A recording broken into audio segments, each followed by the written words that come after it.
SXOS and SX Pro have had substantial sales, and substantial quantities of pirated games have been downloaded and installed on Nintendo Switches using the circumvention devices. This is a community-supported legal education channel. Find out how you can support our mission at the links in the description below. So this is in the High Court of Justice, the Business and Property Court's Intellectual Property List Chancery Division before Mr. Justice Arnold.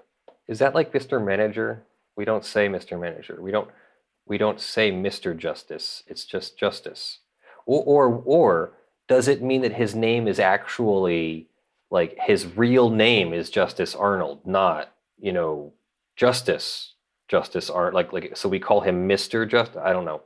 I'm just going to assume that this is some weird formality of the UK calling their, Your Honor, Mr. instead of Your Honor. I don't know. So Mr. Justice Arnold, and this is between Nintendo and Sky, British Telecom, EE Limited, Talk Telecom, and Virgin Media. These are all internet providers in the UK. So this is the approved judgment, and it goes, by this claim, the claimant, Nintendo, seeks an injunction requiring the defendants to take measures to block or impede access by their customers to 4 websites which advertise, distribute, and offer for sale or sell devices that allow technological protection measures on Nintendo's popular Nintendo Switch games console to be circumvented. 2 of the target websites, the Team Executor websites, are operated by the parties responsible for developing the circumvention devices. The 3rd and 4th, the R4 website and the Stargate website, are operated by UK resellers of the circumvention devices. So this touches on, this is international copyright law, but this is going to be UK's version of copyright law. And copyright law in the US, Section 1201, and its following sections are known as part of the DMCA. Part of the DMCA's provisions or prohibitions on devices that circumvent technological protection measures. You can be guilty of copyright infringement or breaking copyright law if you create, and especially if you sell, any device which circumvents reasonable technological protection measures that are meant to prevent piracy and unauthorized dissemination of copyrighted works. Now, I know some of you are laughing to yourself right now, and I am too inside. It's sad because some of these technological protection measures have gone so very much too far that it's absolutely ridiculous. Putting technological protection measures into a video game that I have paid for, that slow down the game and introduce bugs and might even introduce other flaws, just so it helps stem the tide of piracy for people who don't pay for the game. I think that's downright stupid. And things like de novo. Why in the world should I have to pay in the form of more CPU cycles and slower performance and bugs and etc. when I've paid for the game? So I really like DRM free games, and I try to support sites like GOG that implement DRM free games in a good way. I am not 100% happy that every game on Steam isn't DRM free, but Steam has seemed to have struck some sort of balance, and it doesn't automatically add in extra technological protection measures. You can still find developers who put things like de novo in their games, and even de novo arguably has gotten less buggy over the years, and even maybe a little harder to crack. And that is at least a little better than my game's running slow because they added DRM. But that's what we're talking about here, is not de novo, but DRM that Nintendo adds to its Switch console, probably some kind of hardware authentication system, And even though it's hardware, it's still ones and zeros flowing back and forth, and there's usually some way to trick the device into going into some kind of bootloader mode, or sometimes you can crash the processor and that puts it into a mode that allows you to run code that you wrote. So if you can figure out what code to write, like send the processor to go execute instructions starting at this address in memory, well, that might just be the address in memory that starts the game. So there you go. Now, there's more to it, and I'm certainly not qualified to go further into that. I've had a little bit of experience as a very entry-level professional developer. I have gotten paid to develop before, but in no way am I a experienced professional developer, let alone do I know anything more about DRM than what I just told you. And I'm probably wrong about one or two things I just told you, too. So in all fairness, I will stop there. But that's what we're talking about. Insofar as it relies on the protection of trademark rights, well, I'm not too worried about that. I want to get to the parts about the intellectual property rights. Nintendo's a well-known Japanese company, etc., various trademarks. There's a Nintendo Switch trademark. The technological protection measures employ symmetric and asymmetric encryption to protect the copyright works. In simplified outline, an authorized video game is encrypted using a unique key. Attempts to decrypt the game without the correct key will produce unintelligible results. When an authorized user purchases a game, they are supplied with the encrypted game and a unique key known as the title key, itself encrypted using a common key, and further encrypted using a device key unique to the individual console. The title key may then be decrypted by the authorized user, first using the device key, then the common key. The decrypted title key is then deployed to decrypt the game itself, as well as encryption of the game software. Encryption is used to create a digital signature that ensures that the source of the software is being supplied as authorized. The operation of the TPMs relies on the presence of various encryption keys in the firmware of the Nintendo Switch. So third parties then discovered that there are ways to circumvent the technological protection measures by installing custom firmware on the Nintendo Switch. This is a flaw and a feature of the von Neumann architecture. The ones and zeros that make up the data are the ones and zeros that also make up the operations. It doesn't matter to the computer. It matters what you tell it to do. So no, it's not really something you can correct because that's how computers work, but it is, more or less, that's how computers work. You really can't prevent someone from eventually figuring out how to subvert your technological protection measure. A lot of piracy, anti-piracy theory in law these days operates on the premise that it's much better to simply make it harder to crack, not impossible to crack. And if you can simply stem the tide of piracy for the initial weeks of a movie or video game release, then you can recoup a lot of the lost revenue that you may have spent trying to make an impossible to crack DRM system, when really all you needed, or really what was more economically efficient to pay for, was just something that would delay cracking by a few weeks. And if you can do that, then usually that's enough to pay for itself and maybe not otherwise step on your actual paying users.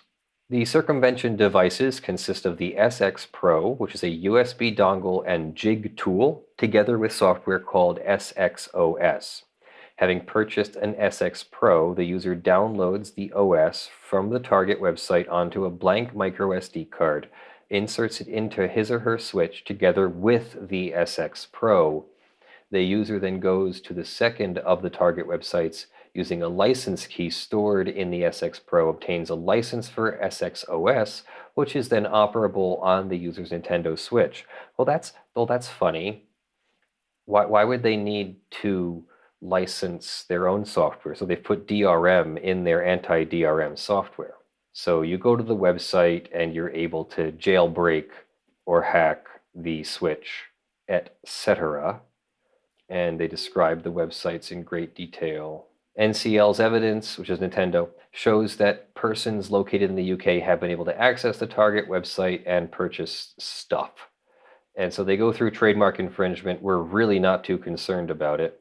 So now they're citing EU directives. Council Directive 2001-29 EC is the copyright directive, the Information Society Directive.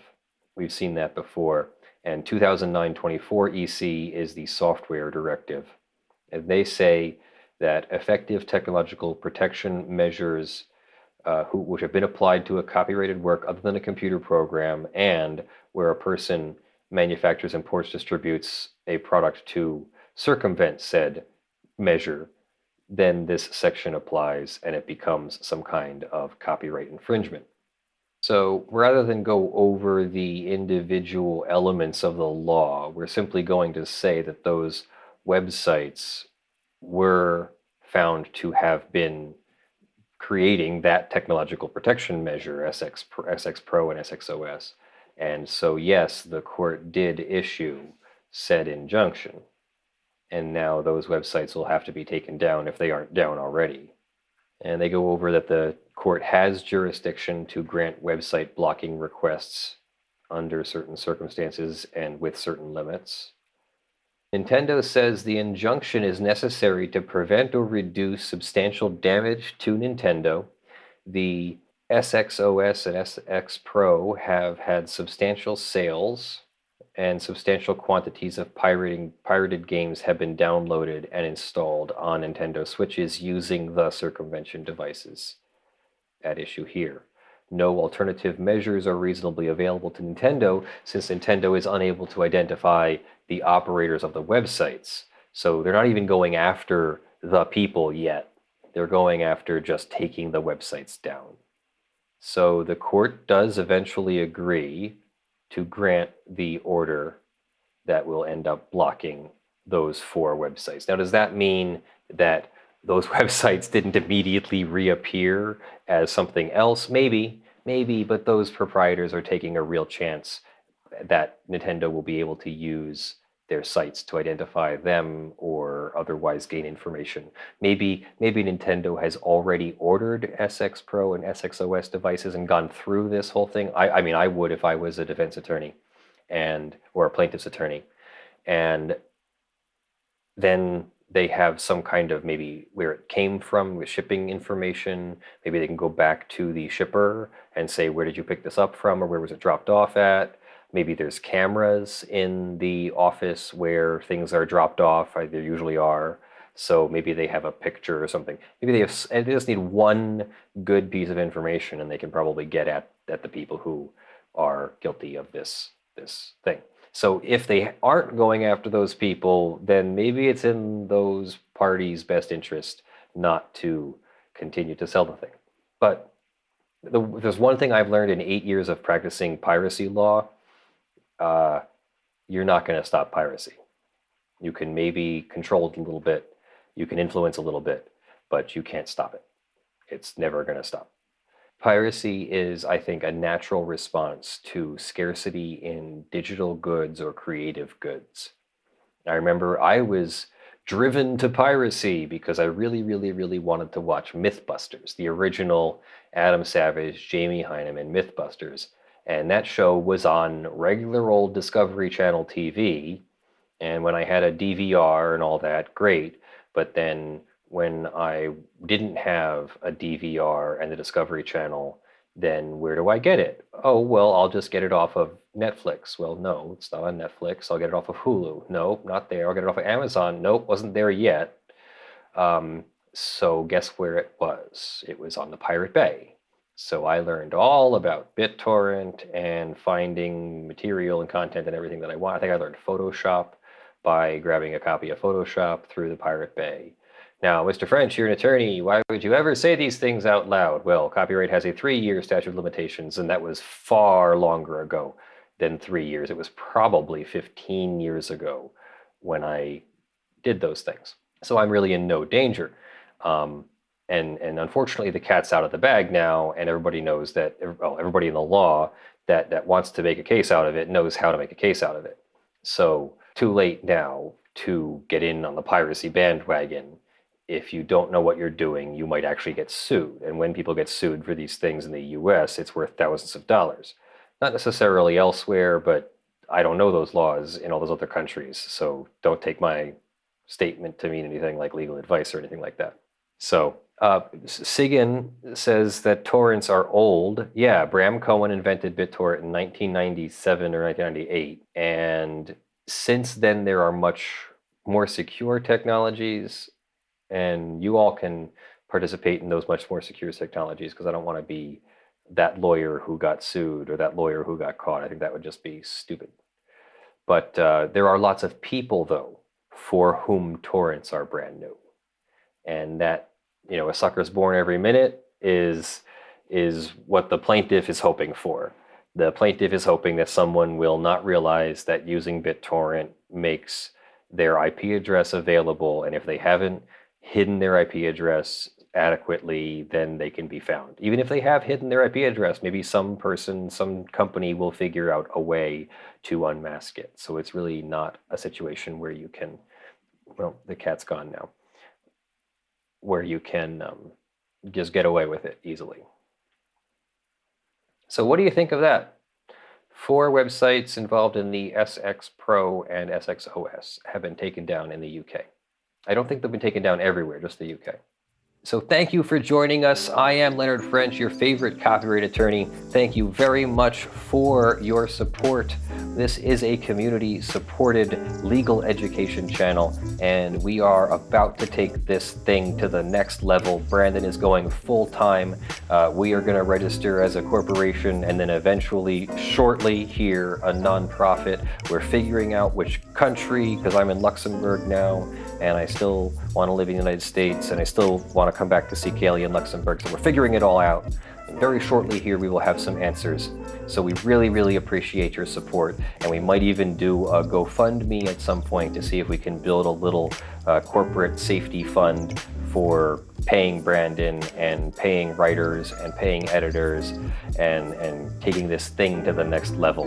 We really appreciate your support. Thank you to Joshua Davis from TandaPay, who has supported us, sponsored our channel in the month of September. And thank you to our $50 plus supporters for the month of September: John Steele, Gavin Barnard, Kyle Mudrak, Eevi, Michael Pearce, Spirit Bear, Jan Negrey, Daniel Perez, Snorre Wisotzky, Joe Tyson, and blackleaf.